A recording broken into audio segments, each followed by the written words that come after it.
Olá, bem-vindos ao meu canal Diário da Lai, seja muito bem-vindo. Quero te convidar a fazer parte do nosso canal, deixando bem claro que eu quase não peço isso, porque eu acredito que seja algo espontâneo. Se alguém se identificar, é interessante que se inscreva. Eu sou assim, só me inscrevo se for interessante para mim, se aquilo me edifica, se aquilo faz bem para mim. Então, a inscrição é uma resposta, muitas das vezes, para mim, se o que eu posto para vocês são relevantes ou não. Então, que vocês possam compartilhar, possam comentar, fiquem à vontade, esse espaço é nosso. Tem o meu nome, mas é nosso, tá bom? Então vamos lá, como eu falei no vídeo anterior, eu vou começar uma série de vídeos falando sobre vida sentimental. Eu sou uma pessoa que sempre consumi esse tipo de conteúdo.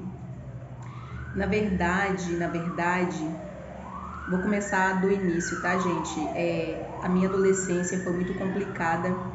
Eu sempre tive um ranço, vou usar essa palavra, dos homens. É difícil compartilhar isso aqui, gente. Não me dói, mas, tipo assim, a gente fica assim, poxa, vou expor mesmo isso? Mas sim, eu tinha um ranço de rapazes, assim, para relacionamento. Mas eu sempre fui amiga de menino, olha que contradição. Na minha escola eu só andava com os rapazes, tanto é que eles me bulinavam bonito, gente, porque eu só andava com os rapazes, eu me sentia à vontade no meio dos meninos, eu me sentia em casa. Era como se só eles me entendessem e só aquele lugar que era bom pra mim. Dificilmente eu andava com meninas, né? Eu tinha um ou outro, assim, bem selecionado. Até porque nessa época também eu me julgo, naquela época, como feia. Depois de Cristo eu sou maravilhosa, tá? Mas antes de conhecer a Cristo eu era feia. Eu não fazia questão nenhuma da vaidade, eu andava, tipo, feito menino mesmo, eu andava descalço muitas das vezes, até usava saia, inclusive, mas eu não tinha modos algum.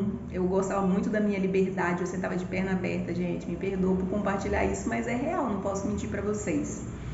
Então, eu vivi uma adolescência meio complicada. Muitas pessoas diziam, inclusive, que eu iria virar uma SAPATA. Não vou falar o nome em si, porque algumas pessoas podem achar que isso é uma ofensa, mas não é. Mas eu nunca me vi assim. Eu não sei porquê, mas eu nunca me interessei pelo outro sexo. Graças a Deus por isso.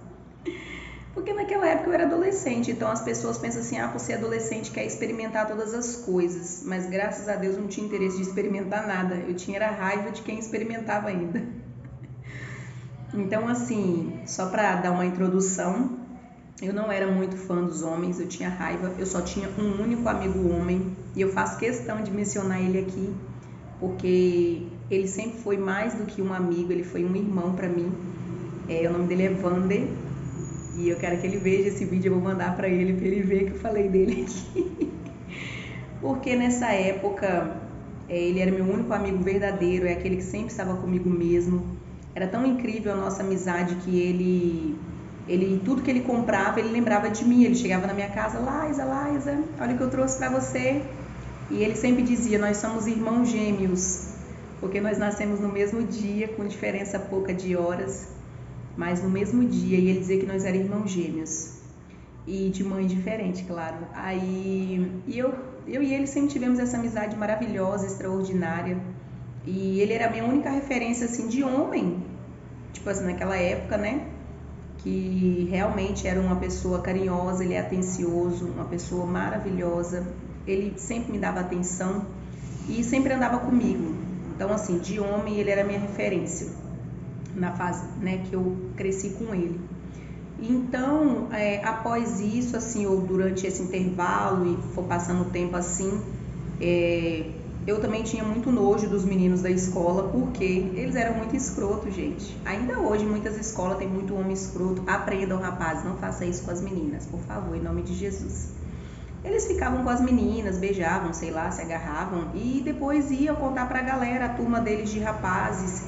E eu tinha muita raiva dos homens também por causa disso. Não só por isso, mas eu sei que é algo muito mais profundo do que isso. Mas em tese eu olhava isso e falava que nojo, odeio os homens. Tipo, que homens escroto, não prestam. Então eu comecei já com uma base assim: não vou namorar, nunca vou casar. Essa era a minha frase: nunca vou namorar, nunca vou casar. Eu repeti isso, sei lá, minha adolescência inteira. E até, vou falar até os 14 mais ou menos.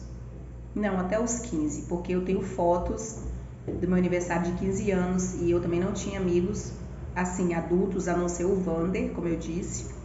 Aí tinha umas amigas também, né, que era da comunidade minha, mas não era tão íntima e tão próxima. Era amigos, assim, de estar na escola, de brincar na rua, mas não era aquela amizade, né, igual eu era com o Vander, né?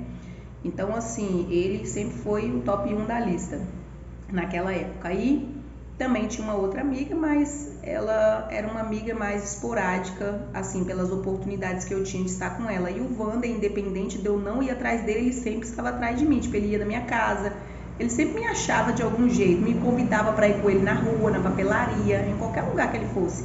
Então ele era muito íntimo mesmo. Então, passando essa fase rebelde da escola, que eu odiava os meninos e tinha raiva dos homens, e tipo, era muito bulinada pelos homens na escola, então tipo, eu fui muito perseguida, então tem uma justificativa boa, né, gente? Mas é claro que não foi só sobre isso. Hoje eu entendo que naquela época,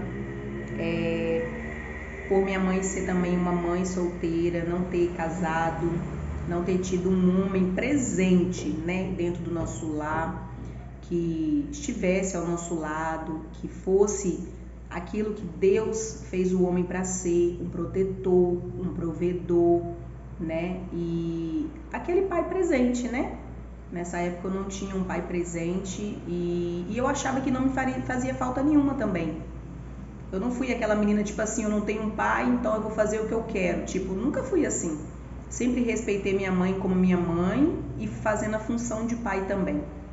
Então, minha mãe, vamos dizer assim, eu entendia como ela preenchia esse espaço. Então, para mim, na minha visão, era como se não fizesse falta para mim, que não fizesse diferença. Mas é claro que hoje eu sei que faz toda a diferença, né? Isso aí é uma ruptura enorme na vida de uma criança, de uma adolescente, de um jovem e por aí vai. Mas não vamos entrar nesse caminho, né, gente? Porque aí já é mais uma consultoria aqui, viu? Ou uma consulta, vamos pular. Então, assim, por não ter tido essa figura representativa dentro do meu lar, então eu realmente simplesmente pensei na minha cabeça, não preciso de homens.